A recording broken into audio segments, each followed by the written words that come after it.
Minä kulmakuntia kiertelin kautta muistojen miehikkälän.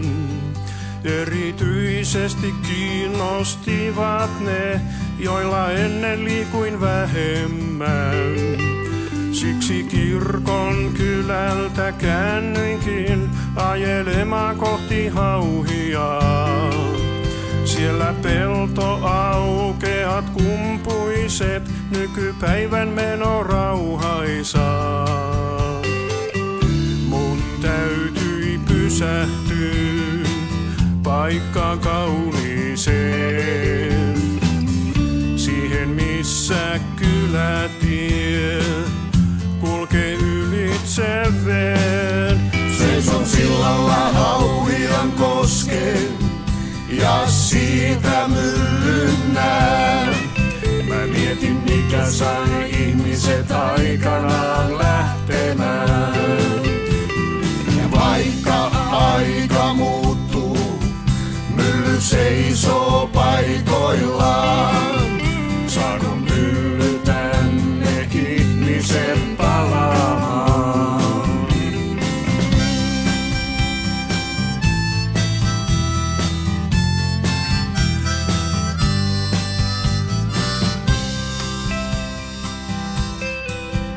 Joki ikiaikoja virrannut, tässä koskeksi vaihtunut on.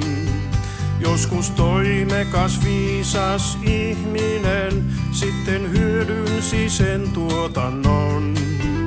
Nyt on sylvin veikeää taidetta tullut ryydittämään maisemaa.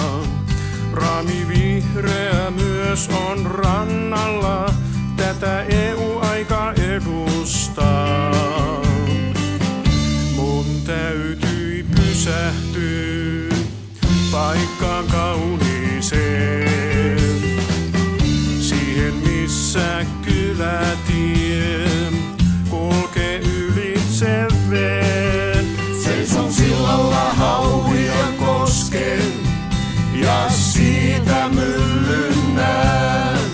Mä mietin mikä sai ihmiset aikanaan lähtemään. Ja vaikka aika muuttuu, mylly seisoo paikoillaan. Saako mylly tänne ihmiset palaamaan? Seison sillalla Hauhian koskeen ja siitä myllyn näen. Mä mietin mikä sai ihmiset aikanaan lähtemään.